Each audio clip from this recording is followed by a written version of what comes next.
자, 리바이스 청바지로 유명하죠. 청바지 혹은 우리 저기 이런 거예요. 이런 회사에 가면 이 끔찍한 부서가 있습니다. 다양성, 평등성, 포용성 부서. 제가 여러 번 얘기했죠.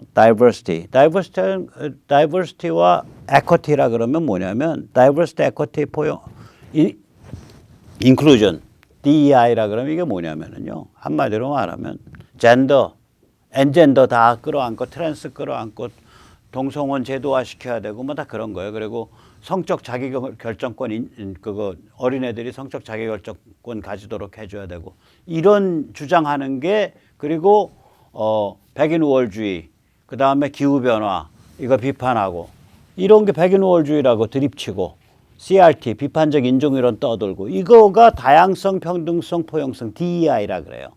이게 저기로 넘어가면 이제 기업에서 떠들 때는 금융계에서 떠들 때는 이게 ESG입니다. Environment and Social Responsibility. 그러니까 환경과 사회적 책임이라고 부릅니다. 그래서 아무튼 리바이스 본사의 다양성, 평등성, 포용성 책임자가 사내에 어떤 프로그램을 열었냐. 칼 리튼하우스 무죄 판결에서 무죄 판결을 보고 생겨난 충격을 이겨내기 위한 트라우마 치료사와의 특별 간담회. 이게 트라우마입니까? 충격 받을 수 있어요. 예를 들어서 야 그거 뭐 그 어린애가 말이야 그 시위 현장에 나가서 뭐 그냥 자경단이랑 어울렸는지 자기 주장처럼 무슨 중고차 그 딜러 그 야외 전시장 지키다가 뭐 폭도한테 저기 쫓기다가 죽을 뻔한 건지 모르지만 뭐 어떻게 보면 뭐 저기 뭐야 그 정당방위긴 하지만 그 사람이 2명이나 죽고 1명이 중상을 입었는데 그거 어떻게든 좀 처벌해야 되는 거 아니야? 뭐 이런 생각을 가진 사람이 있을 수 있고 그 배시본에 몽땅 다 100% 동의해서 5개 항목에 대해서 무죄 때리는 거 보고 이야 뭐 이럴 수 있냐라고 놀랄 수 있어요. 그러면 칼 리튼하우스 무죄 사건 및 무죄 판결에 대한 사내에서 그 충격을 받은 사람들을 위한 우리가 냉정한 평가회. 그래서 리튼하우스는 처벌받아야 마땅하다. 아니다. 그건 정당방위였다. 그래서 평가 토론에서 서로 그러나 우리는 이런 거에 대한 입장이 다르더라도 같은 회사에서 일하는 동료임을 다시 확인한다. 그리고 이런 비극이 없어져야 된다라는 데는 일치한다. 뭐 이런 거를 해야지 이게 어떻게 트라우마 치료사네. 트라우마라는 건 뭐냐면 무죄 판결 자체가 폭력이었다는 뜻이거든요. 무죄 판결이 나에 대한 폭력이었다라고 리바이스사가 선언한 거예요. 제가 앞으로 리바이스 옷 안 사입습니다. 전혀. 지금도 유니클로만 사입는데 주로 그런 종류는. 유니클로가 사고 치기 전까지는 유니클로만 사입으려고 그래요. 이게 말이 되냐고요. 우리가 트라우마 치료사라는 건 트라우마 치료 프로그램이라는 건 정신적 폭력을 겪었다는 거 아니에요? 충격을 정신적 폭력적 충격을. 그러면 칼 리튼하우스 무죄 판결이 정신적 폭력이었다는 뜻이죠. 회사가 그렇게 인정하는 거지. 회사가 그렇게 규정하는 거예요. 그러니 글로벌리스트 제로권 상류층이 얼마나 썩어 있는지 알 수 있는 거예요. 그런 거에 비하면 우리나라 재벌 대기업들은 이제 천사입니다. 천사인데 이제 가끔 한 명이 좀 사고 쳐요. 최태원 보세요. 한국 사회에 더 좋은 내일을 만들고 ESG 활동을 폭넓게 펼칠 것입니다. ESG 전도사예요. 최태원이 SK 최태원이. 최 회장 그러지 마세요. 그거 안 해도 당신 돈 많이 벌잖아. 왜 이런 것까지 전도하고 사나? ESG가 말은 좋죠. 환경, 그다음에 사회적 책임, 그다음에 기업 지배구조, 거버넌스 이 셋인데 ESG를 얘기를 하려면 그냥 말할게요. 레리 핑크의 ESG와 최태원의 ESG가 어떻게 다른지 최태원 회장이 그거부터 밝히고 시작해야 돼. 소책자 하나 내셔. 안 그러면 당신은 레리 핑크, 블랙 락 세계 최대의 펀드 매니지먼트 회사 블랙록 레리 핑크의 시다발이라고밖에 못 본다고. 근데 레리 핑크 같은 사람들이 말하는 월스트리트가 말하는 ESG가 어떤 거냐? 구역질 나거든요. 거기서 말하는 E는 탄소 중립성 얘기예요. 이산화탄소가 인류 멸망의 원인이다라는 거예요. 이산화탄소 때문에 지구가 멸망한다는 거예요. 말도 안 되는 소리죠. 말도 안 되는 소리예요. 그냥 환경을 보호해서 대기에 오염물질 많이 배출 안 해야 되고 깨끗한 물을 해야 됩니다. 그런 환경이 아니에요. 얘들이 말하는 환경은 기후변화 얘기하는 이산화탄소를 악마화시키고 적으로 삼는 거.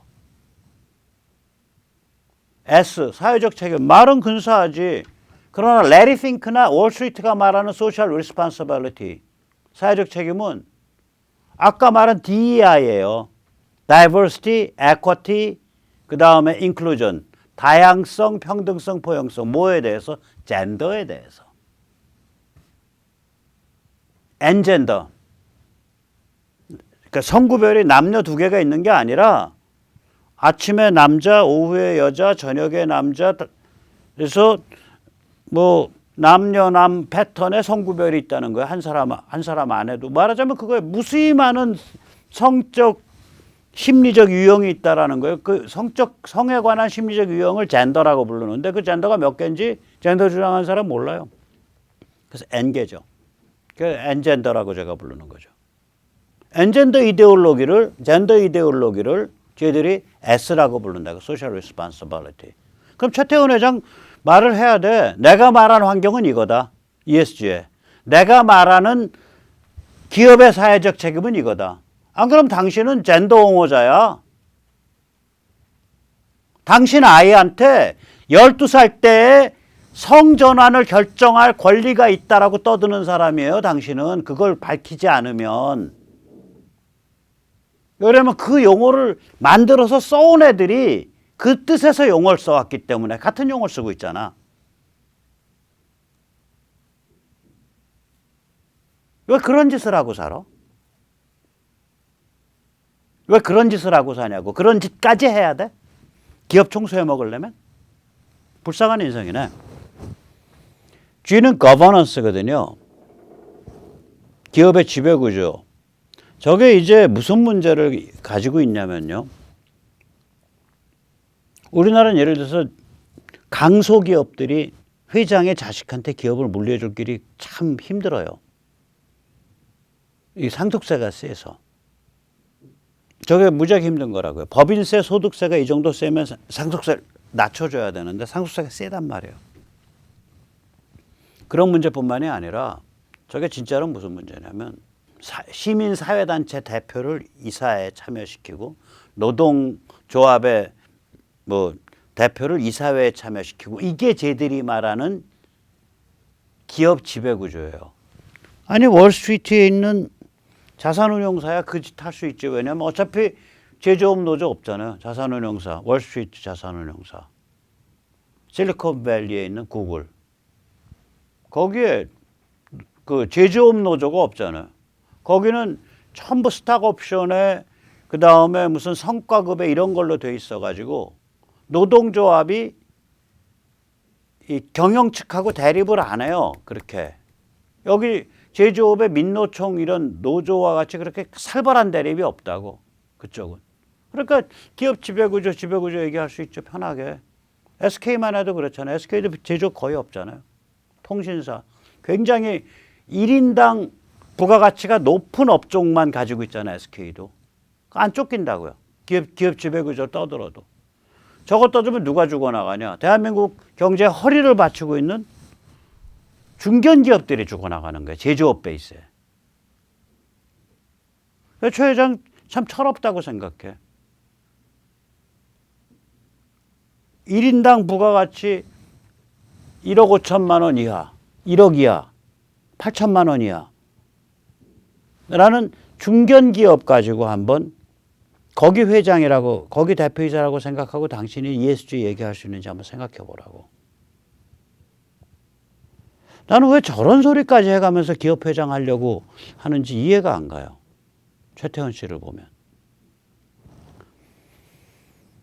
자, 그 다음에 한국에 나와 있는 브리티시 아메리칸 토바코, BAT. 아니, 미국서나 ESG 많이 떠들지.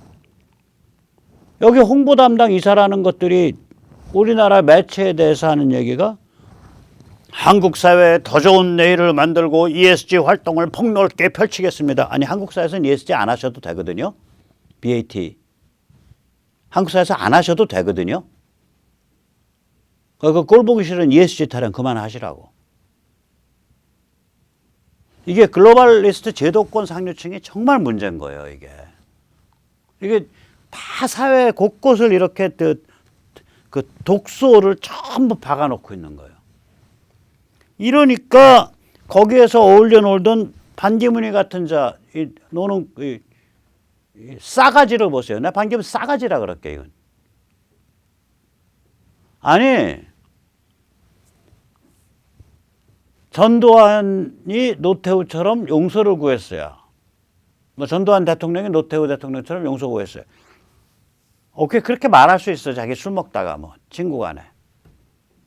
공적으로 말한다? 아, 숨진 사람에 대한 예의 아니지. 돌아가신 양반에 대한. 더욱이 저런 말 할 것 같으면 화환은 왜 보내며 조문은 왜 가냐고. 네 정치하러 가냐 거기? 저 말 할 것 같으면 화환 왜 보내고 조문 왜 가? 거기 가서 한 말씀 하시죠 하니까 그 말 한 거거든. 자기 정치하러 간 거예요. 싸가지 없는 짓이죠. 낯살 처먹어서. 아, 가지 말고 욕을 하든지. 저게 우리나라의 글로벌리스트 하수인들의 최상급에 도달한 자의 수준입니다. 구역질이 나죠, 구역질이. 근데 글로벌리스트 세상 30년이 저물어 가죠. 그게 다행입니다. 이 글로벌리스트들이 이제 맹위를 떨친 건 냉전 때는 이렇게 맹위를 못 떨쳤어요. 소련이라는 무시무시한 상대방이 있으니까 글로벌리스트들이 이렇게 사회를 망그러뜨리고 난잡하게 만드는 걸 못하죠. 이 냉전이 딱 끝나고 소련이 망하고 뭐 동구가 망해가고 소련 망하려고 그러고 1990년경 소련이 정확하게는 91년 12월에 해체됐거든요. 이 냉전이 종식한 후에 글로벌리스트들이 빅픽처를 그렸습니다. 이 빅픽처는 지정학적으로 보면 그러니까 국제 경영 전략, 세계 경영 전략으로 보면 중국 키운다. 미국과 서방의 체질을 약화시킨다.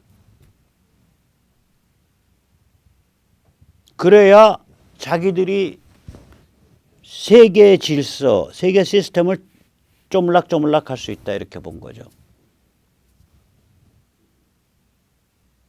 그래서 WTO, 가트를 WTO로 바꿔내고 그래서 1994년이죠. 그걸 대성공시켰죠. 그래서 글로벌 분업, 글로벌 무역, 글로벌 금융이 수직 상승했습니다. 1990년대부터. 그리고 이때 악마 내러티브를 부추긴 거예요. 빅미디어, 대학, 시민단체의 악마 내러티브 하는 애들을 뒷돈을 지른 거예요. 뒷돈을. 우리나라 시민단체 중에 유엔의 자격 가지고 유엔의 그 무슨 협력단체 자격 가지고는 딱 하나밖에 없을 거예요. 참여연대. 참여연대. 그러니까 그런 게 다 돈이 흘러 들어가고 이러면서 악마 내러티브를 또 앞에서 떠드는 시민단체들, 대학 교수들, 그 다음에 미디어, 이게 다 미디어 그 평론가들 이게 쫙 커져 나온 거예요. 그런 거 떠들어야 되니까, 떠들면서 출세하니까. 이 악마 내러티브는 결국 뭐냐? 막가파 무한해체입니다. Unlimited Reckless Deconstruction입니다. 뭐를 해체하냐? 핵심 가치. 세상을 보는 관점, 건강한 관점, 핵심 가치 이런 걸 다 해체시켜 버리는 거예요. 옳고 그름이 어디 있어? 시비, 선과악 어디 있어? 그런 구분 없어. 진실 거짓 그 구분 없어. 모든 걸 다 해체해버려. 사회. 그 마지막에 가서는 남녀의 성구분이 없다라고 지금. 그게 엔젠더잖아요. 남녀 성구분 없다라는 거거든. 그게 엔젠더거든. 남녀의 생물학적 성구분이 무의미해졌다라는 게 엔젠더 운동이에요. 마카파 무한해체입니다. Reckless Unlimited Deconstruction입니다. 저게 다 뒤에서 글로벌리스트들이 밀어준 거예요. 그 다음에 얘들이 이렇게 힘을 발휘할 수 있던 건 결국 미디어 파워의 독점입니다. 미디어 파워가 없으면 인간은, 개인은 무력화되는 거예요. 거세당하는 거예요. 예를 들어 보죠. 우리가 1980년대 중반쯤으로 돌아간다고 봐요. 제 집에서 이제 그 VHS로 빌려다 놓은 비디오 그 뭐 연속극 담아놓은 거, 뭐 외화 담아놓은 거, 헐리우드 영화 보는 칼라 TV로 그 시대. 칼라 TV야 VHS, HS. 우리가 보는 모든 콘텐츠는 굉장히 소수가 만드는 거예요. 대한민국 미디어 파워가 대한민국의 경우 4,500명에 집중되어 있는 거예요. 그럼 4,500명 인구의 몇 프로인데? 0.001%입니다. 우리가 한국은요 빈부 차이가 심각합니다. 상위 1%가 전 세산의 20%, 15%를 가지고 있어요. 뭐 이런 말 하죠. 오케이. 상위 0.001%가 100% 갖고 있는 게 있는데 미디어 파워가 그렇다니까요. 미디어 파워가 옛날에. 상위 0.001%가 100%를 갖고 있는 거예요. 그러니까 우리가 재산을 상위 1%가 15%, 20%만 가져도 굉장히 불공평한 세상이라고 느끼잖아요. 잠깐만, 그거 눈에 보이는 재산이지 돈. 미디어 파워는 어떠냐? 상위 0.001%. 지상파,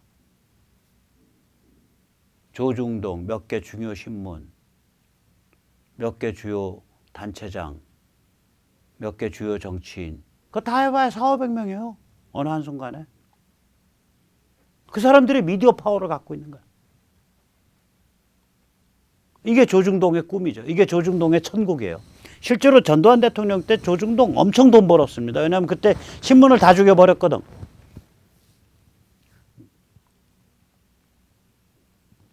조중동이야말로 전두환 대통령한테 큰절해야 돼요. 그때 신문 다 죽였죠. 국보위 시절에. 컨트롤 안 된다고.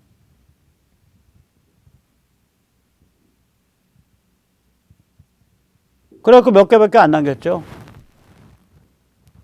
동양방송 이런 것도 그때 없어졌죠.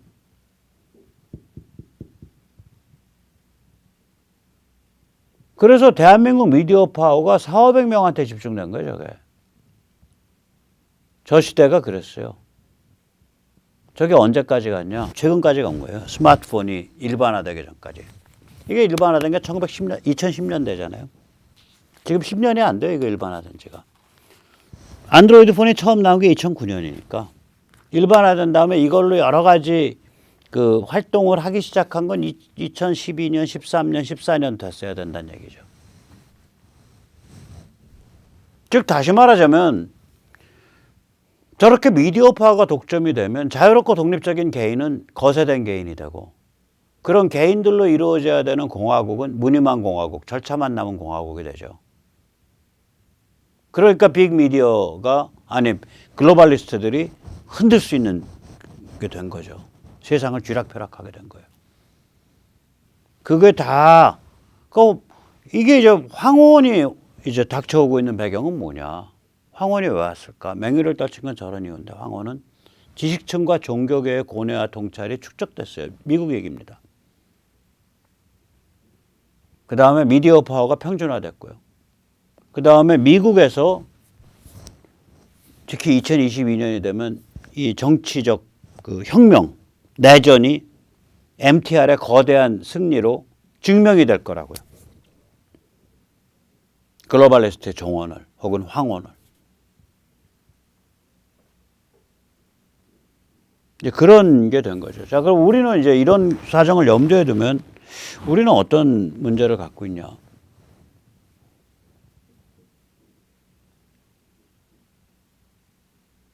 이번에 윤석열 당선시키기 위해서 최선 다해야죠.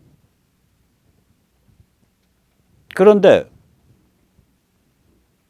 근본적인 문제는 결국은 뭐에 있는 거냐면 우리 내부인 거예요. 이른바 보수 혹은 이른바 그러니까 적나라하게 얘기하면 결국 우리 안에 지식층, 더 적나라하게 얘기하면 국민의힘, 조중동, 전분 지식층 이게 업그레이드 돼야 되는 거예요. 이게 업그레이드 되는 과정에서 일부는 적으로 규정해서 도태시켜버리고 일부는 업그레이드 시키고 이 과정이 필요한 거예요. 이거 누가 할 건데. 미국 같으면 이게 지난 20, 30년 동안 종교계와 지식층의 종교 지도자들과 지식층이 각성을 하고 고민이 깊었다고요.